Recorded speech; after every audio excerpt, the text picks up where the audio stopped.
네, ETF 시장의 움직임, 분위기 전해드리겠습니다. 대신경제연구소 문남중 연구원과 함께합니다. 연구님 어서 오세요. 네, 안녕하세요. 네, 2월 첫째 주 일단 봤을 때는 국제유가도 좀 상승하는 모습 보였고, 지난주만 하더라도 그리스에 대한 우려도 좀 잦아든다 해서 글로벌 증시 좀 분위기가 괜찮았거든요. ETF 자금 시장 움직임 먼저 여쭤보고 싶은데, 지금 막 불거진 상황에 대해서는 뒤에 투자 전략 가서 또 확인을 해보도록 하고요. 지난주 흐름이 어땠습니까, 자금이요? 일단은 3주 만에 매도세로 좀 돌아서는 모습들이 나오고 있기 때문에 결국에는 지금 월 말로 예정됐던 그리스 구제금융 연장 시한을 놓고 지금 10일로 앞당겨진 부분들이 좀 어떻게 자금에 좀 반영되고 있다고 보시면 될 것 같고요. 일단은 선진국, 신흥국 모두 좀 위험 자산을 선호하는 성향 자체가 낮아지고 있는 부분들이기 때문에 사실 금주 같은 경우에도 일단은 좀 위험을 선호하는 이런 성향 자체에 대한 눈높이는 좀 낮춰야 되지 않나 그런 생각을 좀 해보고 있는 상황입니다. 2월 2주차 글로벌 ETF 자산 시장의 그 순유출 규모는 이제 24억 달러를 좀 나타내는 상황인데요. 일단은 미국을 중심으로 ETF를 통한 매도세가 상당히 컸기 때문에 선진국 자산의 순유출 규모가 20억 달러를 보였습니다. 또한 일본제 아시아 지역이 유출세로 전환하면서 신흥국은 한 주 만에 또 4억 달러의 자산 순유출로 전환되는 모습을 보였습니다. 지역별로 선진국 내 소유국 같은 경우에는 20의 양적 완화 시행 결정 이후 유동성 증가를 부추기고 있는 부분들이 나타나고 있기 때문에 유입세가 지속되는 모습이 특징이라고 보시면 될 것 같고요. 일본 같은 경우에는 호주의 예상 밖 금리 인하로 인해서 엔화 강세가 더 부각되고 일부 기업들의 실적 부진이 반영되면서 2주 연속 또 매도세가 유출되고 있는 모습이 특징입니다.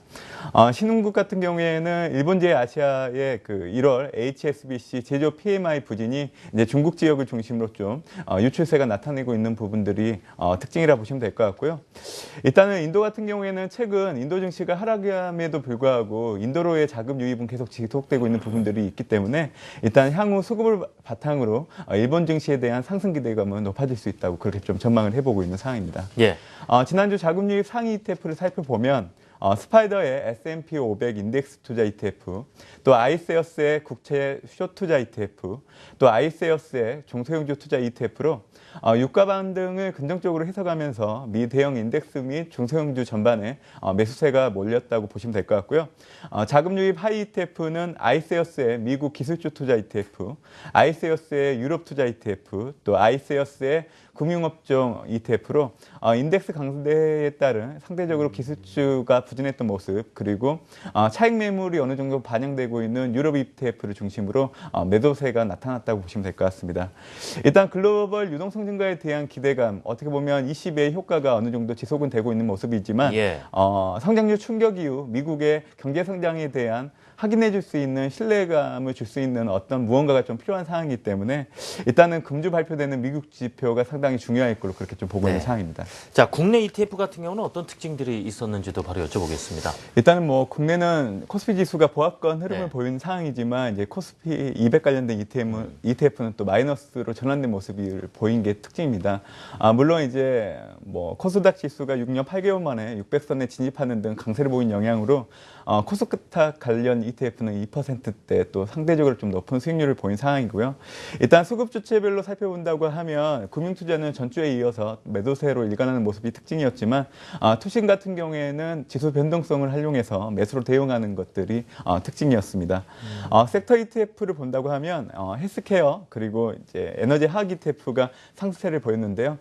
최근 고령화에 따른 성장 모멘텀 또 국제유가 급등으로 헬스케어 에너지 화학 업종 ETF가 각각 4%, 2%대 상승하는 모습을 보였고요. 국내 스타일 테마별로 본다고 하면 중국 소비 ETF, 미드캡 ETF가 상승하는 모습을 보였는데요. 중국 춘절을 앞두고 요유커, 수혜주 상승 흐름에 따라서 타이거 중국 소비 테마 ETF가 1% 상승하는 모습을 보였고 구성자산 중 대한항공 주가 상승 영향으로 타이거 미드캡 ETF가 2% 상승하는 모습을 보였습니다. 결국에는 유가 상승에 따라서 에너지 화학 업종의 상승이 이어졌고 또 중국의 춘절을 앞둔 수혜주가 상승하는 영향으로 일단 소비재 업종을 중심으로 좀 상승세가 보인 게 특징입니다. 자, 이제 이번 주를 볼 때 그 각 여러 가지 이슈들 일정들이 있는데요. 그를 통해서 시장의 어떤 분위기도 힌트를 얻어봐야 되겠습니다. 어떤 이슈를 좀 오늘 정리를 해주실 건지요? 예. 일단 금일 같은 경우에는 이제 중국 1월 소비자 물가가 발표되고요. 네. 또 이제 10일 같은 경우에는 이제 미국의 1월 소비자 판매, 또 EU 정상회담이 같은 날 또 예정되어 있는 상황인데요. 예. 중국의 1월 소비자 물가 컨센서스는 전년 동월 대비 1.0% 증가로 2009년 이후 5년 만에 최저치를 보일 걸로 좀 보고 있는 상황입니다. 그렇기 때문에 최근 뭐 지준율 인하가 이어지고는 있지만 이제 추가 정책에 대한 기대감을 높일 수 있는 지표로 작용할 걸로 좀 보고 있는 상황이고요.